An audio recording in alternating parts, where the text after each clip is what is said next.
Hello friends, today I'm standing in a place where time has completely stopped. A place where 1500 years ago people lived, families walked, children played, and life moved like a quiet river.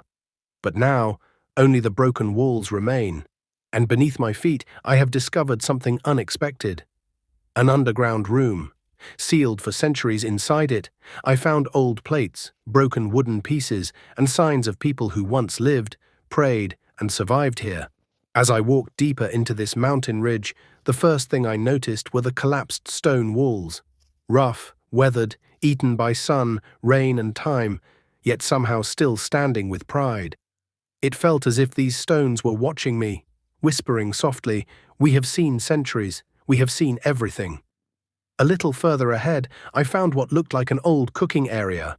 Flat stones arranged in a circle, black marks of ancient fire, and the remains of a collapsed roof. I stood there imagining. How many evenings were spent here? How many stories were shared? How many lives began and ended on this very ground? Then, through a narrow opening in the ground, partially buried under mud and dust, I found a small passage.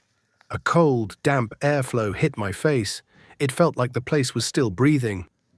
I turned on my torch and saw an old stone door, half open, as if someone once tried to escape or tried to hide something. I pushed the door gently.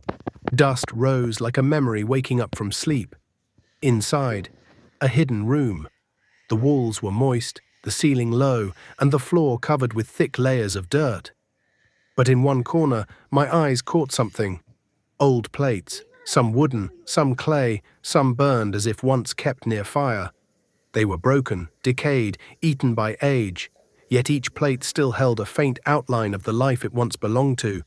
Local stories say that many years later, Sikh families also lived in this region. And as I explored the walls closely, I found a symbol, faint, faded, but unmistakably belonging to the Sikh era.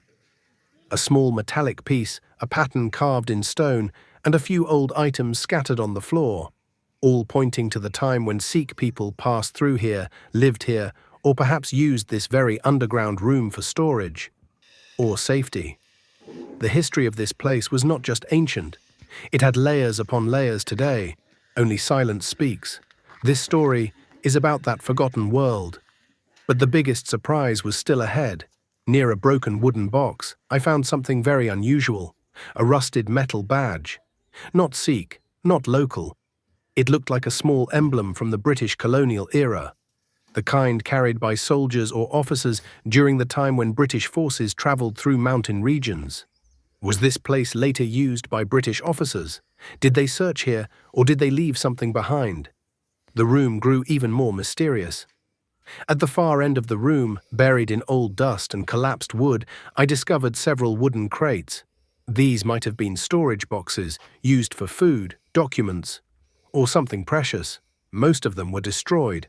But beneath the debris, I felt something solid. I moved the dirt gently and uncovered a small black clay box. Intact, not broken, just hidden. I picked it up. It was surprisingly heavy. There was no lock, but the lid was tightly sealed, as if someone wanted it to survive time and reach this moment. Inside this box could be something from the Sikh families, or a fragment from the British period, or maybe something far older, a secret from the people who lived here 1500 years ago. But friends, I have not opened the box yet, because some mysteries should be revealed slowly, with patience, and with respect for the history they hold. This mountain, this silent settlement, these broken plates, and this underground room, all are pieces of a forgotten world that still breathes beneath the soil. What lies inside the black box? What stories are waiting to be uncovered? If you want me to open it and reveal what's hidden inside, then like this video and subscribe for the next chapter, because this journey has only just begun.